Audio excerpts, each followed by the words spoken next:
Did you know that the chief marketing officers of some of today's biggest brands are turning to digital customer experience to drive brand growth?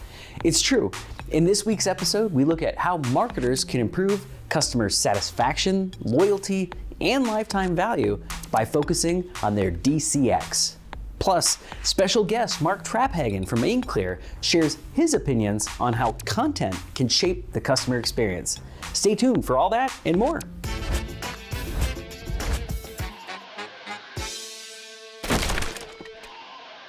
Welcome to Marketing is Broken, the weekly series where we think growing brands is more than just about putting facts and figures into the idea machine and seeing what comes out. Let's get those facts and figures, Barry, into the idea machine.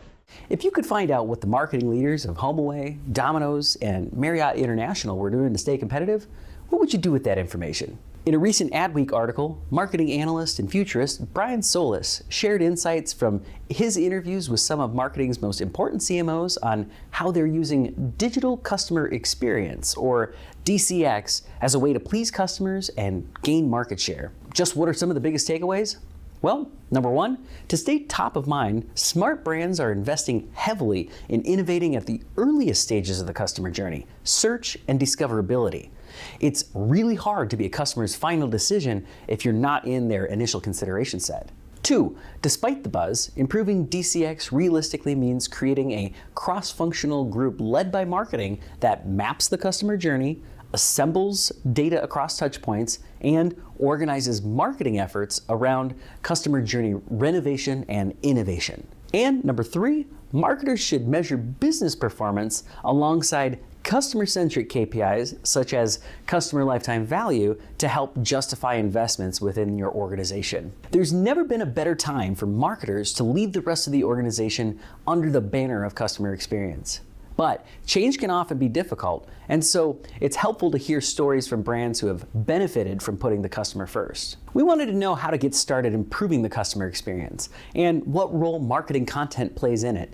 So we reached out to Mark Traphagan, the Vice President of Content Strategy at the digital marketing agency Aimclear, to ask him a few questions about how to put together a strategy that both provides a better customer experience and helps grow the company.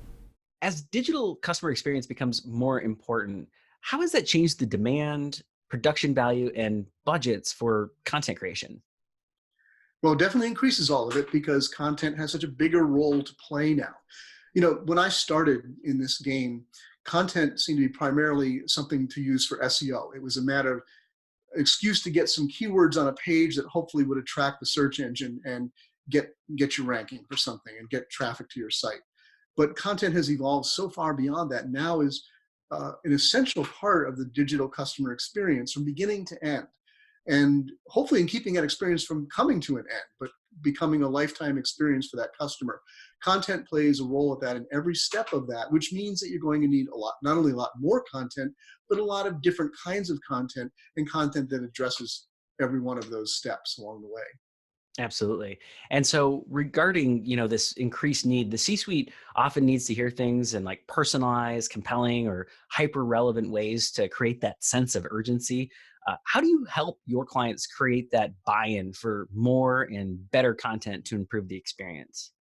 It's funny you ask that because it's something that I'm talking a lot about this year and might even possibly be a book topic for me eventually. I'm talking about something I call the content mindset. And to me, that's discovery as a content marketer, that the way that we do content for marketing really is a metaphor or a story for all of marketing. And how I translate that to your question is that when I'm working with clients, or if you are someone working as a content marketer within a company, or just a digital marketer within a company, having to communicate with the C-suite, use those content skills to tell the story the same way you would to a customer. So what we're talking about is very data-based at its foundation. We got to be down in the data. We got to be looking at the data, to know what's affecting customers in what way and what's helping, what's not helping. But to make this effective and to get what you need from the C-suite, you've got to translate that into a narrative, into stories that you can tell.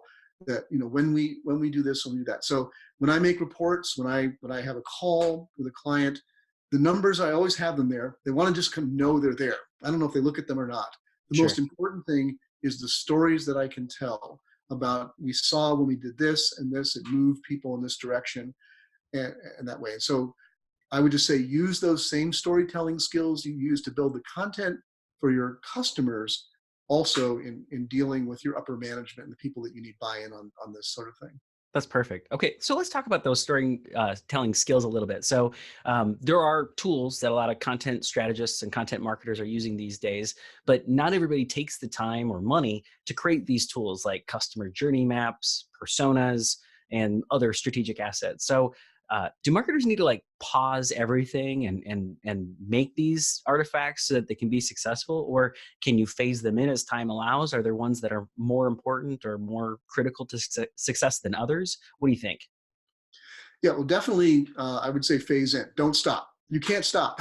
Never Especially stop. in the world these days, you stop, you're dead. So Right. keep creating, keep working, but you'll find that, yes, those tools, those more sophisticated tools, those more sophisticated approaches, obviously you're going to get a lot more out of them. So as you can begin to bring those in and invest in those, get the resources, the people you need to do those things, that's going to be fantastic.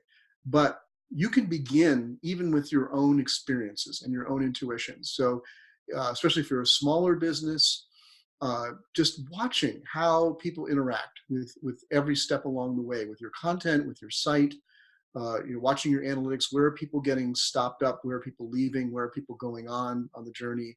Where do they come back in? Just these simple observations can begin to be the heartbeat of data that you build a better experience in.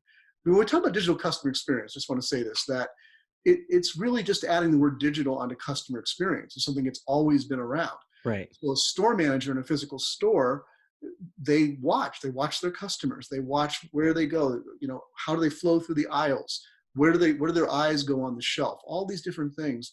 You can do that and begin to do that with your digital customers in ways that give you insights to begin to adapt and to help them to have a better experience at every part of their digital interaction with your business.